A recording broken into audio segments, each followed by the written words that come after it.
Desde já, uma boa noite a todos e também lá em casa.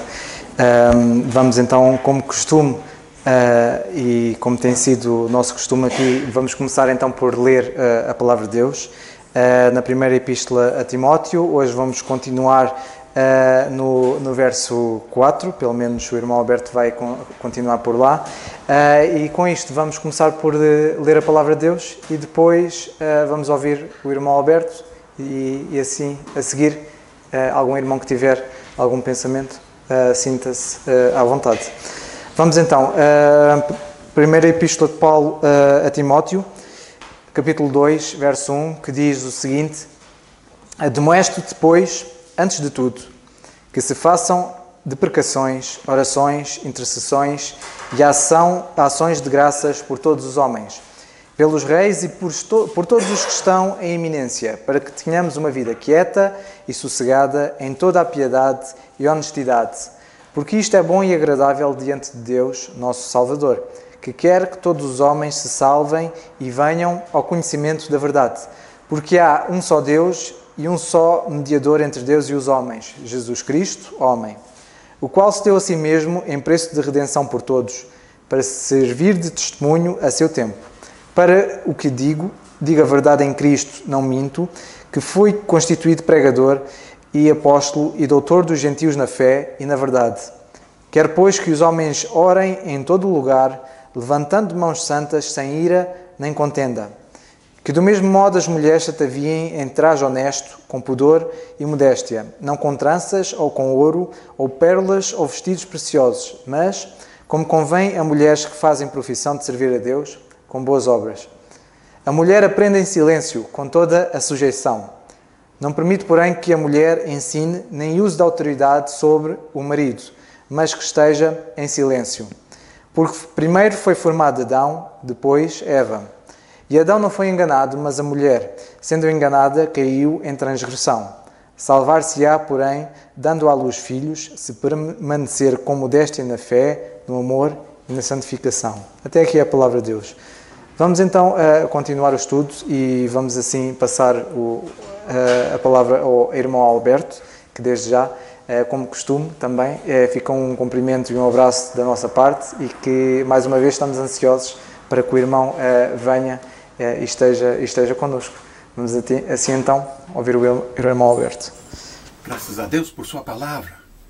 Louvo ao Senhor por esta reunião importante de oração, comunhão, intercessão e estudo das Escrituras. Primeira epístola, primeira carta do apóstolo Paulo a Timóteo, no capítulo 2, verso 4, mas começando no verso 3 o texto. Porque isto é bom e agradável diante de Deus, nosso Salvador, que quer que todos os homens sejam salvos e venham ao conhecimento da verdade. Você é daqueles que faz a seguinte pergunta: se Deus deseja que todos os homens sejam salvos, por que muitos andam perdidos e tantos outros rejeitam a palavra da verdade? Esta é uma das questões que tem dividido o mundo da teologia. Uns vão pela linha da soberania de Deus, outros vão pela linha da responsabilidade humana.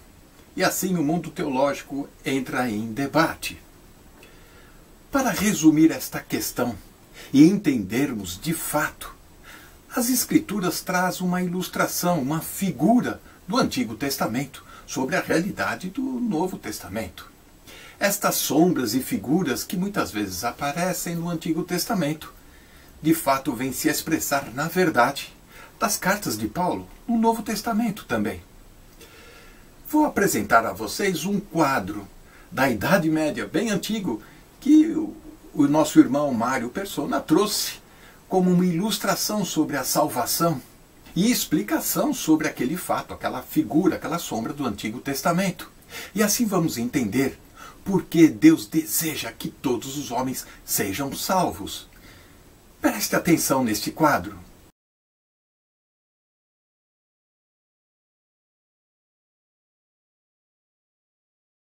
Esta é uma figura de Números no capítulo 21, verso 9, que diz: Fez, pois, Moisés uma serpente de bronze e pô-la sobre uma haste E sucedia que, tendo uma serpente mordido alguém, quando este olhava para a serpente de bronze, esta pessoa vivia.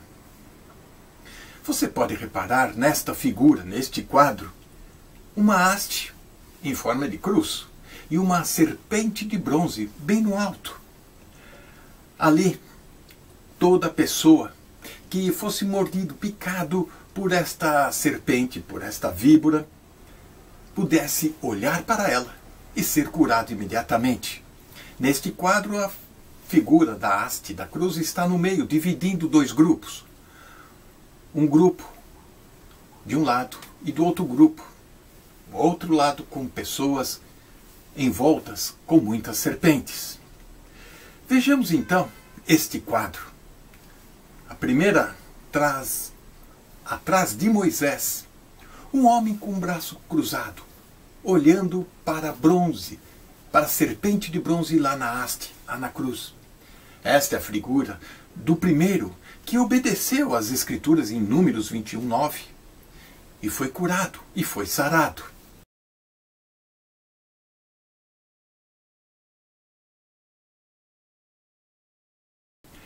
Esta pessoa recebeu a salvação olhando exatamente como descrito no texto de Deus para Moisés. Do outro lado, nós vamos encontrar pessoas, classes de pessoas, de homens, tentando de várias maneiras buscar a cura e a salvação. Veja no segundo plano da figura. Um homem ajoelhado diante da cruz, diante da haste, mas os seus olhos estão voltados para Moisés, o líder do povo. Simplificando, ele está procurando num líder, num religioso, a sua cura, a sua salvação. E não está obtendo a sua cura.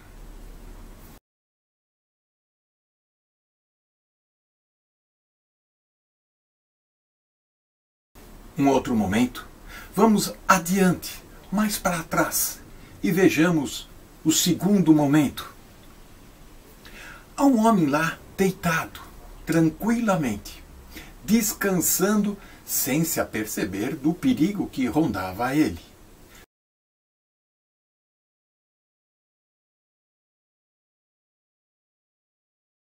Serpentes estavam quase chegando aos seus ouvidos, parece que até sussurrando algo sobre fique calmo, paz, paz. Relembrando o texto de Jeremias no capítulo 6, no verso 14. Quando não há paz, muitos descansam no mundo sob juízo de Deus, sem se aperceber do perigo. Mais adiante, nós vamos ver na figura outra manifestação das pessoas. Mais atrás desta haste aparece um indivíduo praticando um ato de misericórdia, se esforçando para ajudar a quem foi ferido, a quem está moribundo, envenenado por aquela serpente. Ele está praticando boas obras sem se aperceber que ele mesmo corre sério risco, sério perigo.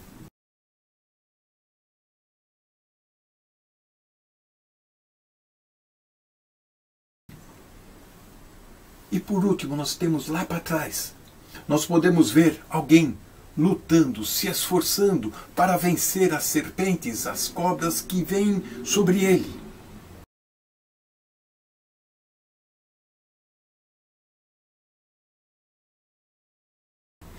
É o esforço próprio. A salvação do homem não depende dele mesmo, mas sim quando ele perceber que não há nenhum recurso nele, não há nenhuma energia, nenhuma capacidade para obter, para ser favorecido por esta salvação. Isso acontece com todos os tipos de classes, de homens, de pessoas. Elas estão num caminho buscando a salvação sem se aperceber que estão perdidas e cada vez mais distantes. Umas vão atrás de líderes religiosos ou de religião, outras descansam sem se aperceber da gravidade da sua situação. Só no momento, quando estiverem ao pé da morte, aí sim elas vão se desesperar. Outras vão estar tentar lutar cada vez mais para ter uma vida moral, para ter um alívio do seu sofrimento, mas não vão conseguir. Assim como Moisés levantou essa serpente no Antigo Testamento, lá no deserto, Deus hoje aponta para aquele que pode trazer a salvação a todos os homens. João capítulo 3, no verso 14 até o verso 16, conhecemos a passagem. Como Moisés levantou a serpente no deserto, assim importa que o Filho do Homem seja levantado para que todo aquele que nele crê, aí está, não pereça, mas tenha a vida eterna. Basta crer. Basta crer na obra de Cristo lá na cruz para obter a salvação. E mais ainda, entender que em você e em qualquer homem, qualquer religião, em qualquer filosofia, há perdição. Que o Senhor tenha misericórdia das nossas vidas. Amém. Eu aproveito já para dar o pontapé de saída.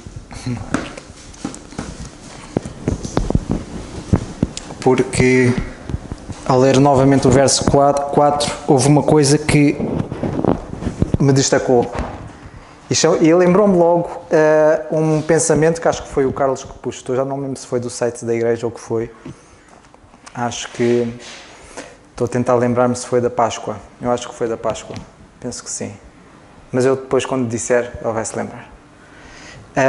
E está meio relacionado ao que o irmão Alberto está a dizer.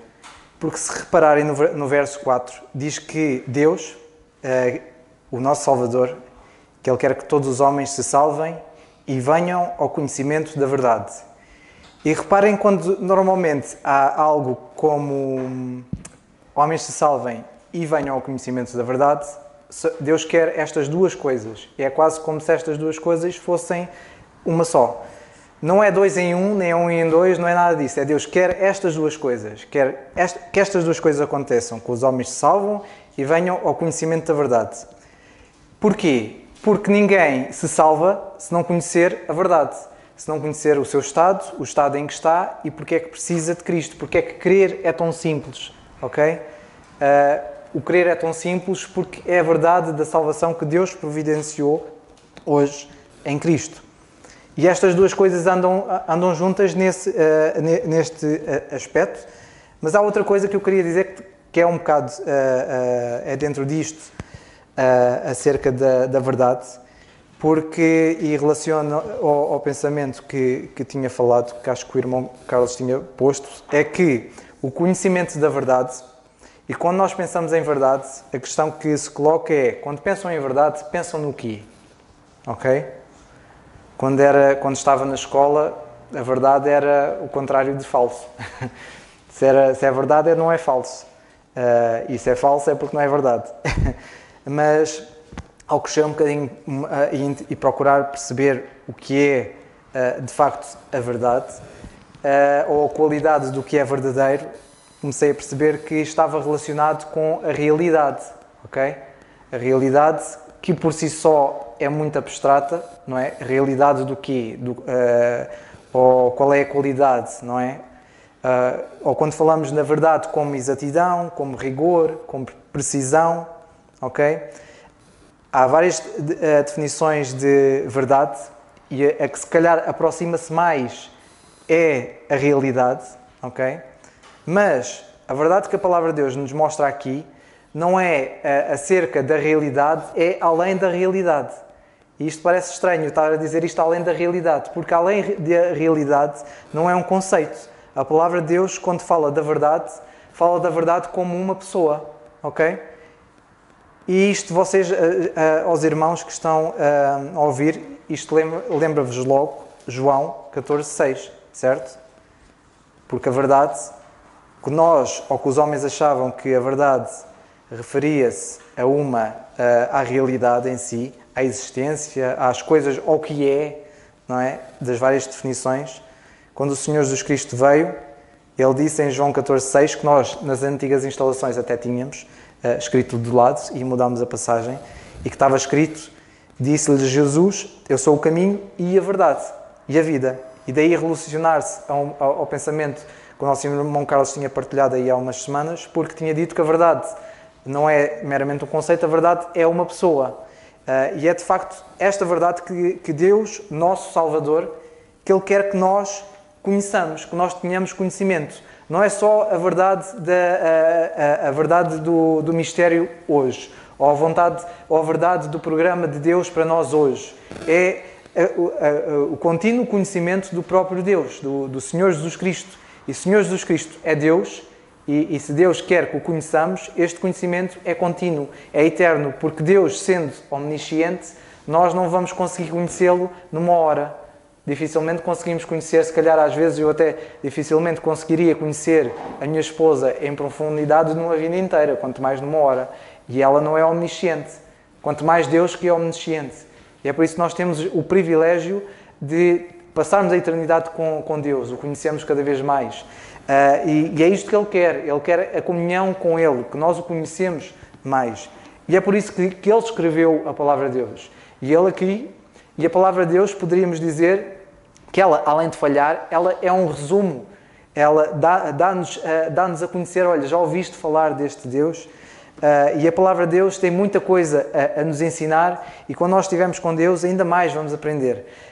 E é por isso que este livro também não se esgota, porque este livro nós percebemos e temos visto até hoje que este livro, apesar de ter tinta feita por nós, ter páginas feitas por homens, ter palavras, ou neste caso em português, traduzidas por homens, o conteúdo dela nós percebemos que é divino. E o conteúdo dela até agora não se tem esgotado. E isto continua a ser a verdade. E nós, através dela, continuamos a ter este privilégio e até responsabilidade, não só de conhecer a Deus, mas de falar desta salvação que Ele providenciou. A última vez que falámos do estudo também falámos da nossa responsabilidade como bons ministros, como evangelistas, mas também é importante nós lembrarmos que o que nós estamos a passar e lemos que Deus quer que os homens se salvem e venham ao conhecimento da verdade, é o conhecimento de Cristo, sempre ao conhecimento dele. E então eu queria deixar este pensamento para nos recordarmos e lembrarmos que de facto conhecer a verdade não é meramente conhecer a realidade dos factos, ou conhecer aquilo que é, ou conhecer a existência, mas é conhecer Cristo. Queria terminar com uma passagem, uma outra passagem que eu tinha, contando algo que me aconteceu há uns meses, que estava a falar numa conversa, num chat com outra pessoa. Essa pessoa dizia-se que era existencialista. E então, hoje em dia, há muitos istas para tudo e mais alguma coisa. Eu, na altura, estava a tentar perceber o que é que ele era exatamente, além de ser uma pessoa, né? E ele dizia muito que ele era existencialista porque ele dizia que não havia passado e não há futuro. Só há o agora, só há o presente. E ele dizia que só existe a existência e que a existência é meramente o agora. Não divergindo muito da discussão, eu na altura tinha-lhe citado que era o livro dos Atos, e que podemos ver essa passagem que era Atos no capítulo 17, eu tinha aqui anotado, e agora escapou-me. Era Atos 17, no verso 20... Deixem-me ver se é 28. Livro dos Atos, capítulo 17, verso 28, que diz: porque nele vivemos e nos movemos e existimos. Como também alguns dos vossos poetas disseram, pois somos também a sua geração. Eu na altura tinha-lhe, porque ele era ateu, ele não acreditava em Deus, ele diz que só acreditava na existência, eu na altura disse-lhe, olha, a existência que tu falas não é meramente o conceito que tu estás a falar. A existência também por si só é uma pessoa, é um Deus. O Deus que tu dizes que não acreditas, mas por outro lado falas dele na mesma, ele é uma pessoa. A existência não é meramente só isto, há algo por trás disto. E na altura tinha-lhe citado esta passagem, que Deus, que é o Criador e o sustentador de tudo isto, é Ele que sustém tudo isto, é Ele que é a própria existência, porque sem Ele nós não poderíamos estar aqui, não poderíamos existir sequer. E de facto isto mostra-nos que o conhecimento da verdade não é meramente nós estarmos a debater ideias ou debater conceitos. Aqui a palavra de Deus está-nos a ensinar coisas exatas, que é conhecer uma pessoa. As pessoas nós podemos conhecer. As ideias normalmente partem, e as próprias ideias e conceitos partem das próprias pessoas. Há muita coisa que Deus nos ensina hoje e que nós continuamos aqui a estudar. Porquê? Porque não são meras ideias que surgem aleatoriamente. É algo que vem das pessoas. E neste caso vem de um Deus que é omnisciente e que Ele criou-nos e nos amou. E de facto, como a passagem, o verso 3 e 4 mostram, que Deus, nosso Salvador, quer que todos os homens se salvem e venham ao conhecimento da verdade, ao conhecimento de Deus. De facto, o Senhor nos ajude e nos abençoe a nós termos o privilégio de continuarmos a estudar este livro para conhecermos cada vez mais a verdade, que é o Senhor Jesus Cristo. Que o Senhor nos abençoe. O próximo irmão.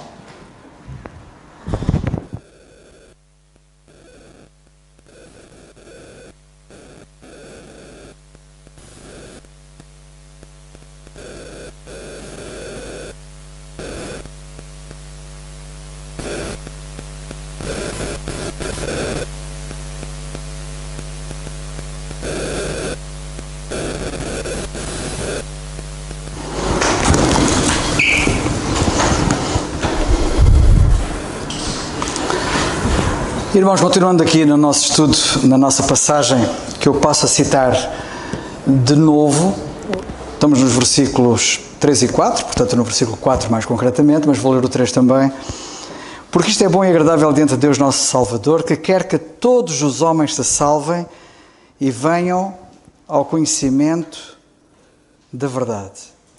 A primeira coisa que eu queria dizer, sem grandes explicações, é que, ao contrário do que muita gente pensa, é possível conhecer a verdade.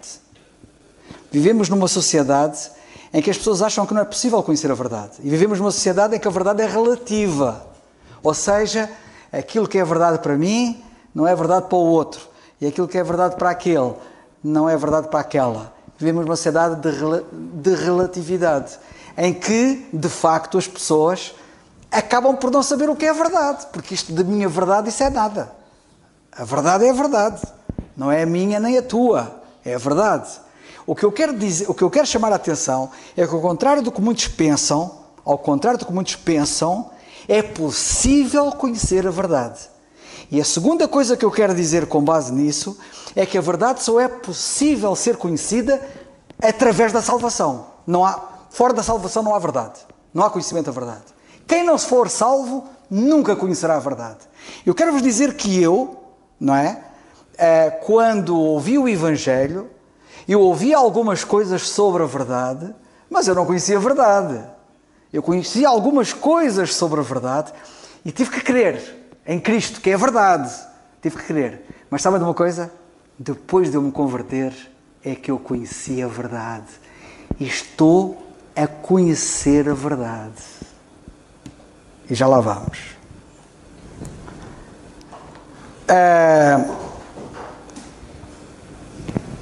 A outra coisa que eu quero dizer é que Deus nunca faz nada pela metade. Deus nunca faz nada em parte. Deus não faz coisas parciais. Deus não faz coisas incompletas. Isto impressiona-me imenso. Deus quer que os homens tenham uma salvação completa. Quando a Bíblia diz quer que todos os homens se salvem, é uma salvação plena, completa, perfeita, total. E quando a seguir lemos que eles venham ao conhecimento da verdade, é um conhecimento perfeito, completo, total também. E Deus não faz pela metade. Deus nem salva pela metade, nem nos quer conhecedores pela metade. Isto é muito importante e já lá vamos. A palavra grega para conhecimento, que aparece nesta passagem e aparece muitas vezes nas epístolas de Paulo, é a palavra epignosis, que é parecida com a palavra gnosis. Gnosis é um conhecimento parcial. Gnosis não é o conhecimento total. Epignosis é o máximo do conhecimento. E a Bíblia diz que Deus quer salvar as pessoas e quer levá-las ao máximo do conhecimento. Ora bem, há um conhecimento completo, pleno, e é isso que Deus quer. Eu quero também, e já lá vamos ao epignosis, já vamos ver mais um bocado sobre isso. A Bíblia mostra claramente que quando Deus dá, notem bem, quando Deus dá com generosidade. Deus dá com liberalidade. Deus dá com abundância. Deus dá sem reservas. Deus dá tudo. Tudo. Pensem nisto. Sabem o que é que a Bíblia diz, por exemplo? Eu vou citar alguns versículos para vocês poderem perceber. Só há muitos, mas eu vou citar alguns. Na primeira carta de João 10:10 lemos assim: e eu vim para que tenham vida e a tenham com abundância. É assim que Deus faz. Tiago 2:5 diz assim, 1:5 diz assim: se algum de vós tem falta de sabedoria, peça a Deus que a todos dá. Notem o que Ele dá. Como dá? Dá liberalmente e não lança em rosto, e ser-lhe-á dado. E dar liberalmente é dar totalmente, é dar abundantemente, é dar de uma forma fantástica. É assim que Deus faz. Deus dá liberalmente, ou seja, com generosidade. Em terceiro lugar, a terceira passagem, que é Efésios 3:20, diz assim: ora, aquele que é poderoso para fazer tudo, Ele é poderoso para fazer tudo, muito mais abundantemente, além daquilo que pedimos ou pensamos, segundo o poder que em nós opera. Deus não apenas responde às orações, Deus ultrapassa as expectativas daqueles que oram. Ele ultrapassa, Ele vai além daquilo que eu imagino e estou à espera. Fazendo muito mais do que aquilo que a gente pede e do que aquilo que a gente até imagina ser possível. É este Deus com quem nós lidamos. É este Deus que dá desta maneira, liberalmente. Em Malaquias 3:10 nós lemos assim: fazei prova de mim. Gosto disto. Fazei prova de mim, diz o Senhor dos Exércitos, se eu não vos abrir as janelas do céu e não derramar sobre vós bênção tal, até que não haja lugar suficiente para recolher-te. Isto é o máximo. Isto é dar o máximo. Aqui Deus promete, está em Malaquias 3:10, derramar bênçãos em quantidade tal que transborda como resposta à fidelidade. Em Lucas 6:38, o Senhor Jesus Cristo disse isto. Olha o que Ele disse: dai, e ser-vos-á dado. Boa medida, ser-vos-á dado. Ser-vos-á dado. Boa medida. Tomem bem atenção. Ele está a dizer assim: dai e ser-vos-á dado. Quem é que dá? Deus. Dá o quê? Deus. Boa medida, recalcada, sacudida. Sabem que quando as pessoas faziam a medição antigamente dos cereais para vender nas lojas, eles recalcavam, eles precisavam de recalcar para aquilo ficar melhor ainda e mais quantidade. E sacudida que é para aquilo que está a mais sair, tipo a moinha que o vento espalha, e ficar ali tudo no máximo. Boa medida, recalcada, sacudida e transbordando, vos deitarão no vosso regaço. E transbordando, dá até transbordar. Quando nós damos com generosidade, Deus retribui com ainda mais generosidade. Uma medida cheia, transbordante. O Salmo 23 diz assim, no versículo 5: unges a minha cabeça com óleo e o meu cálice transborda. Quem é que fez isso? Deus.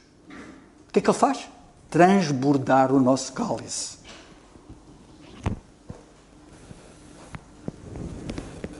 Deus não tem para dar uma salvação parcial, uma salvação precária.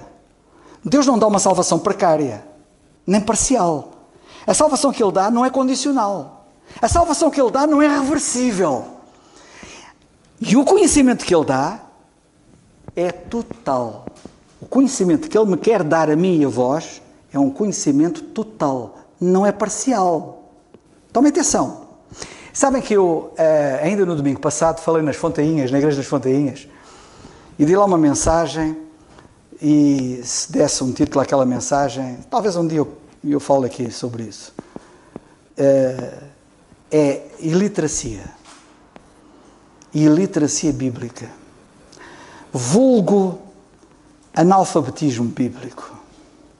E sabem que as pessoas têm uma grande dificuldade. Muita gente é analfabeta biblicamente. Isto é grave. Sabem que o analfabetismo passa por incapacidade de ler, mas também incapacidade de entender o que lê. Há pessoas que não sabem ler, são analfabetas. Mas aqueles que sabem ler e não leem são piores que os analfabetos. E eu estou preocupado com aqueles que sabem ler e não leem a Bíblia. A propósito, hoje de manhã leram a Bíblia. Quando acordaram? Foi a primeira coisa que fizeram? Ou foi olhar para o telemóvel? Olhar para as redes sociais? É uma pergunta séria. Isto é muito sério. Vocês estão a ver como é que o analfabetismo começa logo ao acordar de manhã? Estamos a concorrer para sermos analfabetos? Agora, quando uma pessoa sabe ler e lê, e nós perguntamos-lhe assim, como Filipe perguntou ao eunuco um dia, entendes tu o que lês? Explica lá isso que está aí escrito. És capaz de explicar? Isto é outro problema. Muita gente sabe ler, muita gente lê a Bíblia e muita gente não percebe nada da Bíblia, não entende a Bíblia. Isto é analfabetismo. Isto é literacia bíblica. Eu, quando dei aquela mensagem no domingo, e alguns, os que ouvirem este estudo bíblico, sabem daquilo que eu estou a falar, porque ouviram-na lá, e eu falei apenas para a necessidade das pessoas deixarem de ser analfabetas e saberem ler e saberem entender. Mas o que Deus quer para nós não é isso. Isso é apenas o começar. O que Deus quer para mim é epignosis, conhecimento máximo.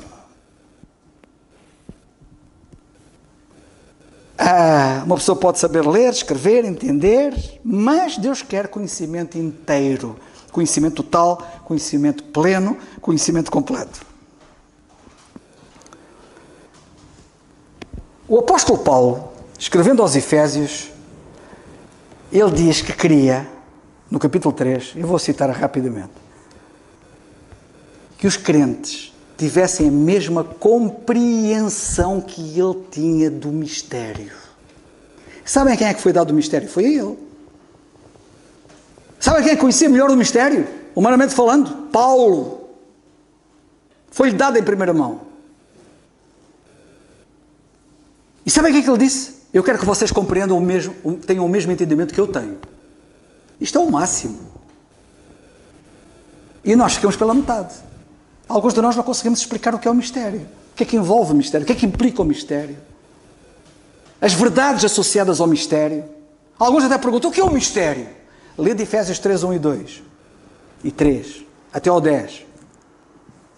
Ele explica lá. E estou mesmo a ver que alguns vão ler e depois de lerem ficaram sem perceber. Pois é. Nós temos que dar muita corda aos sapatos. Temos que ler muito e estudar muito as Escrituras. Sabem o que é que alguém disse acerca de John Bunyan? Eu ainda citei isto no domingo passado. O autor do Peregrino. O segundo livro mais vendido depois da Bíblia, o Peregrino. John Bunyan foi o autor. Sabem o que é que ele disse? Ou melhor, o que é que alguém disse acerca dele? Houve alguém que disse acerca dele isto. Que se ele cortasse uma parte do seu corpo, em vez de sangue, sabem o que é que saía do corpo dele? Versículos da Bíblia. E por isso não admira as obras dele, e nomeadamente o peregrino, estarem recheados de versículos da Bíblia.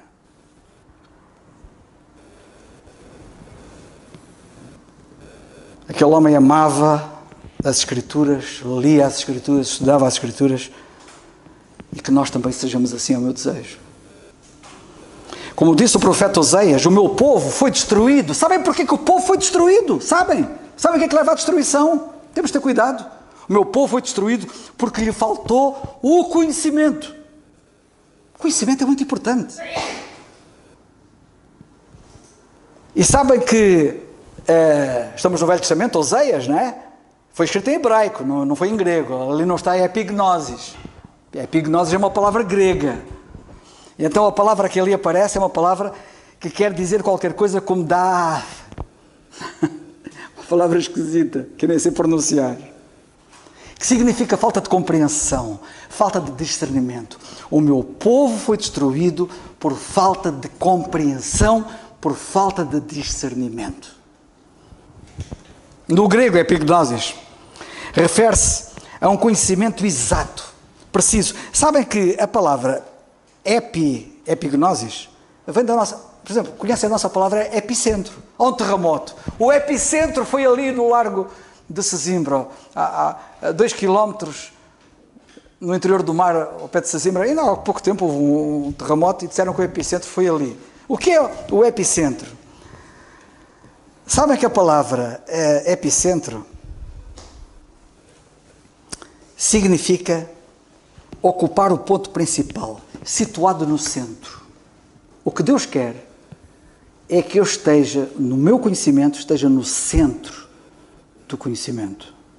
Eu tenho que ir ao centro, ao âmago do conhecimento. E isto é muito importante. Também quero chamar a vossa atenção para o seguinte. Portanto, refere-se a um conhecimento que é exato. Há uma outra, há quem diga, dos entendidos na língua grega, que significa o mais importante, que é o epicentro. É o mais importante do conhecimento. Nós precisamos do mais importante.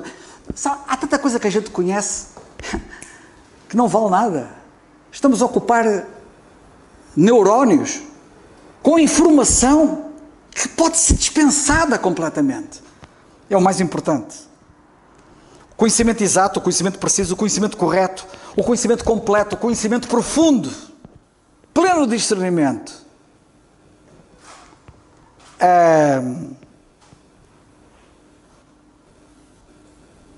Eu gostava de chamar a vossa atenção para o facto que o apóstolo Paulo utiliza 15 vezes a palavra epignosis nas suas epístolas.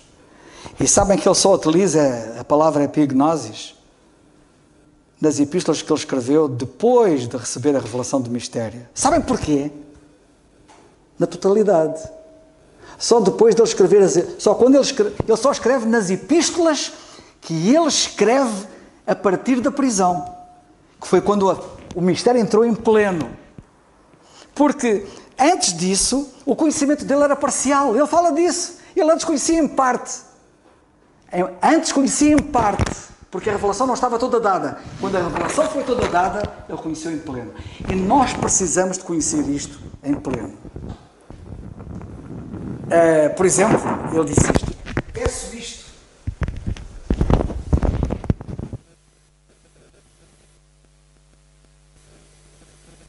Peço isto, que o vosso amor aumente mais e mais em ciência. A palavra ciência quer dizer conhecimento. E a palavra é epignosis. Eu peço isto, que o vosso amor aumente mais e mais em epignosis. Em todo o conhecimento. Em Efésios 1,17 ele diz, para que o Deus de nosso Senhor Jesus Cristo, o Pai da Glória, vos dê em seu conhecimento epignosis. O espírito de sabedoria e de revelação. Nós só temos espírito de sabedoria e revelação com este conhecimento. As pessoas não imaginam o que perdem. Colossenses 3,10. Vos vestistes do novo homem, que se renova para o conhecimento. Deus está-nos a renovar e quer-nos pôr num processo de renovação. A propósito, eu hoje estou mais novo que ontem. Temos que fazer esta pergunta. Porque o processo do Senhor é renovar-nos todos os dias. E eu hoje tenho que estar mais novo que ontem. E espero estar mais novo amanhã do que estou hoje. E neste processo da renovação, diz a Bíblia que o Senhor nos vestiu de novo, que se renova para o conhecimento, para a epignosis, segundo a imagem daquele que o criou. Há duas passagens que mereceriam séria consideração, que eu não vou ter tempo para estar aqui a explicar. Que é, e tem que parar já, e que é Romanos 1, 21 e 32. Em Romanos 1, 32, nós lemos ali que, conhecendo o mandamento de Deus, e depois fala do juízo de Deus, as pessoas vão conhecer, e a palavra conhecer ali, o mandamento de Deus, é epignosis. Quando as pessoas forem julgadas, vão ter o conhecimento pleno. Aquelas que falharem aqui e ter o conhecimento pleno, vão tê-lo depois. E no juízo vão ter o conhecimento epignosis. No juízo. E sabem que o versículo 21, lá mais atrás, diz a Bíblia, conhecendo a Deus. Nós lemos ali que as pessoas deviam conhecer a Deus pelas coisas que estão criadas. E a palavra para conhecendo a Deus é outra palavra que sugere simplesmente que é algo que não podem evitar, a percepção daquilo, de Deus, mas não é o conhecimento pleno. Mas há um conhecimento mínimo que as pessoas é exigido por Deus que elas tenham. Isto levar-nos-ia a uma grande conversa. Agora conheço em parte, disse ele aos Coríntios, agora conheço em parte, mas então conhecerei como também sou conhecido. Quando Paulo escreveu agora conheço em parte, ele usou a palavra comum para conhecer, a palavra gnosis. Eu conheço em parte. Mas depois quando ele escreveu, mas então conhecerei, ele muda a palavra de gnosis para epignosis. É esta palavra de conhecimento que está aqui. Deus quer salvar todos os homens para que venham ao conhecimento, epignosis da verdade.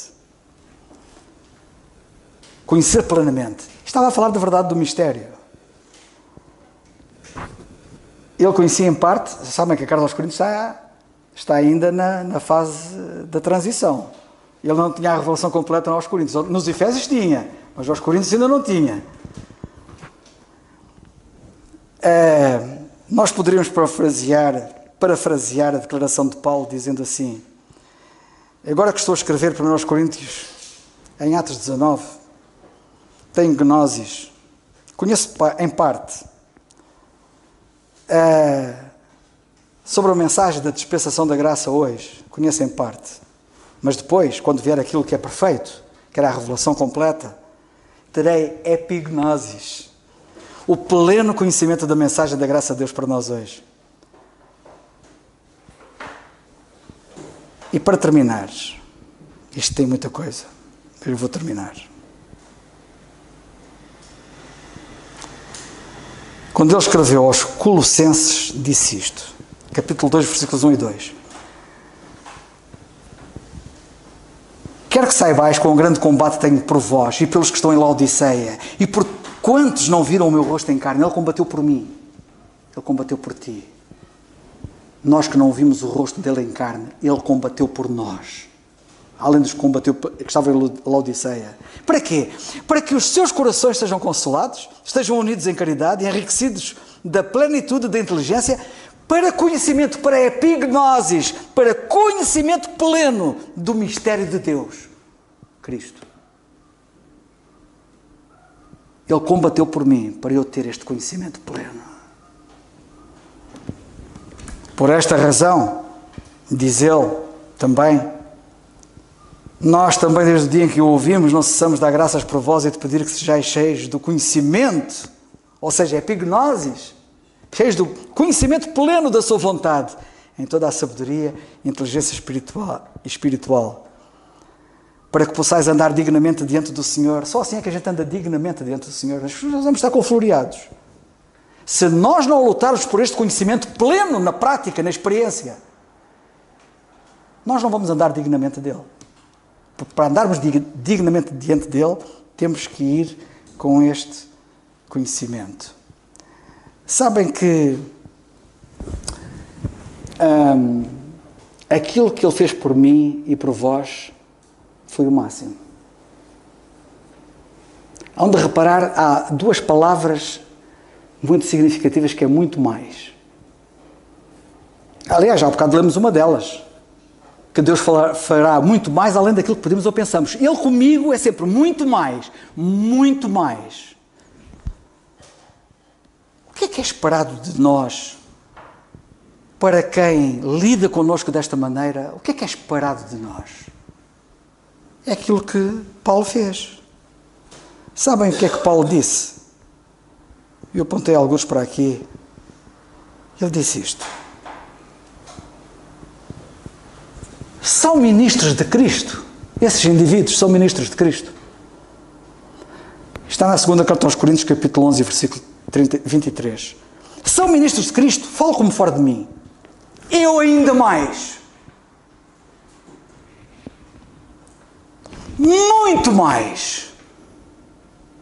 Sabem o que é que Deus espera de alguém a quem Deus deu muito mais? Que nós retribuamos com muito mais.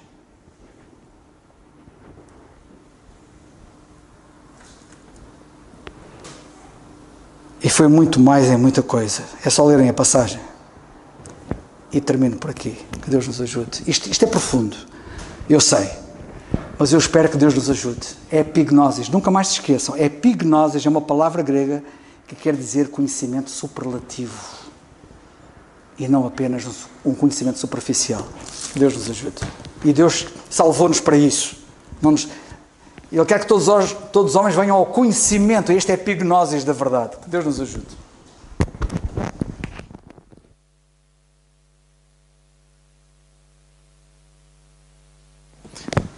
Graças a Deus. Vamos então terminar com oração e que